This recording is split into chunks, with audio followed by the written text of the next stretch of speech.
सारे सालों से तो हम कर ही नहीं रहे थे, और जब से मोदी जी आए हैं वो चीज़ों को रिपेयर कर रहे हैं। मैं तो बहुत बड़ा कहूँगा कि बहुत बड़ा फ़ैन हूँ मोदी जी का। मेरे हीरोइक पर्सनैलिटी है मोदी जी तो। दिल्ली के मलकागंज इलाके में बिजनेसमैन संजय मित्तल द्वारा शिक्षक सम्मेलन कार्यक्रम का आयोजन किया गया। कार्यक्रम में गणमान्य शिक्षक, कॉलेज, प्रोफेसर, यूनिवर्सिटी के डीन आदि मौजूद रहे। संजय मित्तल से जब हमारी संवाददाता निशा लकवाल ने बात की तो उन्होंने शिक्षक सम्मेलन कार्यक्रम को लेकर क्या कुछ कहा, सुने। दिल्ली के मलकागंज में शिक्षक सम्मेलन का आयोजन किया गया है। संजय मित्तल इस वक्त हमारे साथ हैं। सर, क्या उद्देश्य है इस शिक्षक सम्मेलन का?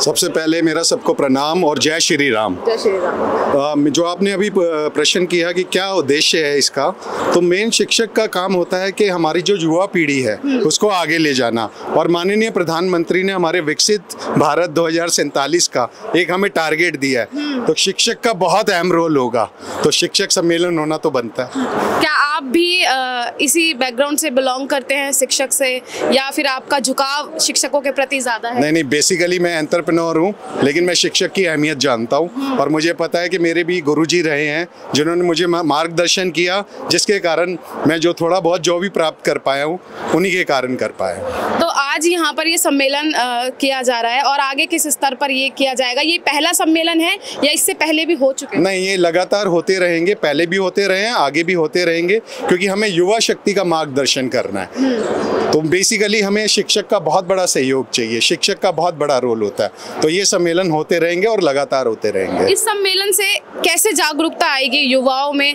क्योंकि हम देख रहे हैं कि अब जो है वो जो युवा है वो ज़्यादातर सोशल मीडिया की तरफ ज़्यादा अट्रैक्ट हो रहा है। अगर पढ़ाई भी करना चाह रहा है तो उसको फ़ोन पहले चाहिए, या अगर बच्चा है तो वो भी फ़ोन पहले प्रेफर करता है, खाना बाद में खाता है। कैसे सुधार होगा इस चीज़? नहीं, सोशल मीडिया को हम दोनों वे में देख सकते हैं, पॉजिटिव वे में भी, नेगेटिव वे में भी।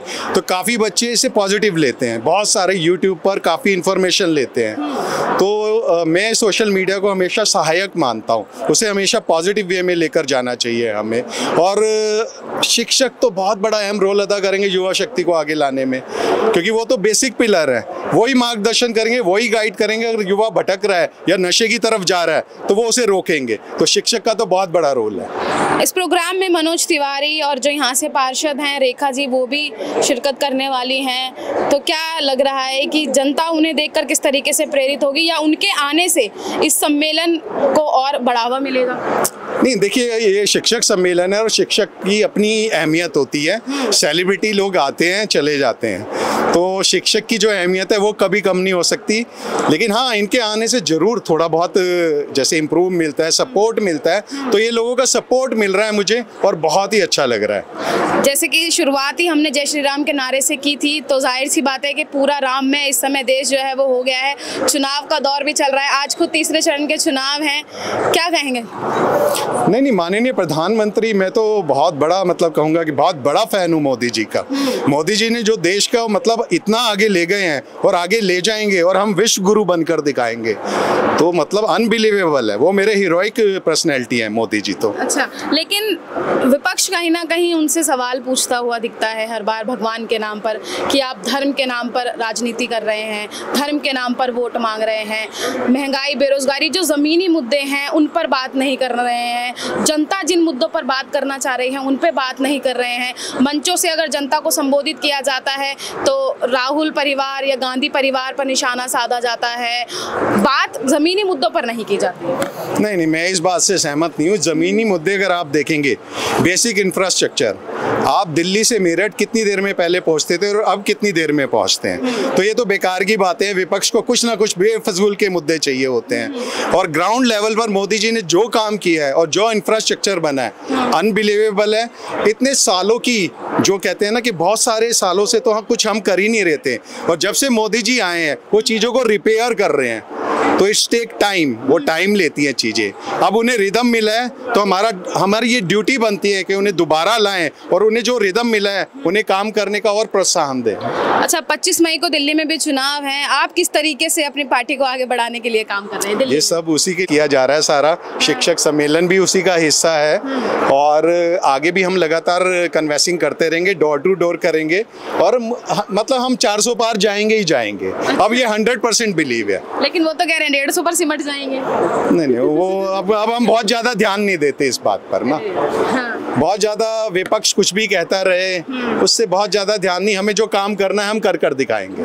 ठीक है, एक चलते चलते आखिरी सवाल ले लेते हैं। शिक्षक सम्मेलन आज आप कर रहे हैं, कितना आगे बढ़ाएंगे आप इसको और इसका मेन उद्देश्य क्या रहेगा, जागरूकता कैसे आएगी? नहीं, शिक्षक सम्मेलन मैंने बताया ना, बेसिक पिलर है ये, युवा शक्ति को आगे बढ़ाने का बेसिक पिलर है। तो इसको शिक्षक सम्मेलन तो लगातार होते रहेंगे। ये मतलब क्या सीख दी जाएगी युवाओं को? नहीं, जैसे हमें अभी मोदी जी ने भी कहा, नारी शक्ति, किसान शक्ति और युवा शक्ति, ये बेसिक पिलर रहेंगे हमारे विकसित भारत की तरफ। तो हम तीनों टर्म्स पर ध्यान देंगे पूरा, और खासकर युवा शक्ति को भटकने नहीं देंगे, और उसमें शिक्षक का बहुत बड़ा रोल होगा।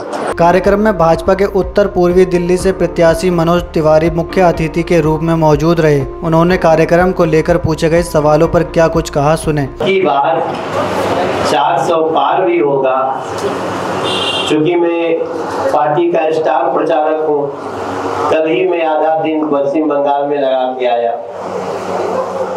वहाँ का भी उत्सव देख रहा हूँ, असम का उत्सव देख रहा हूँ, उड़ीसा का उत्सव देख रहा हूँ, उत्तर प्रदेश का उत्सव देख रहा हूँ, गढ़वाल गया, उत्तराखंड, वहाँ का भी उत्सव देखा।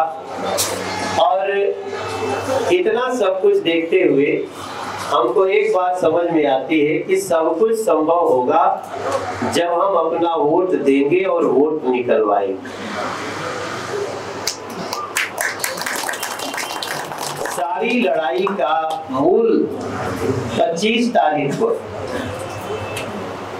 हम बहुत अच्छी बातें कह के, कोई ऐसा ना हो शनिवार रविवार छुट्टी है तो चले सोचे यार 2 दिन की छुट्टी है, जरा सा घूम के आते हैं। तो उसको अपने कर्तव्य की याद दिलानी है, अपने को भी याद रहनी चाहिए, क्योंकि ये चुनाव कोई एक मनोज तिवारी का चुनाव तो है नहीं, ये चुनाव भारत के भविष्य का चुनाव।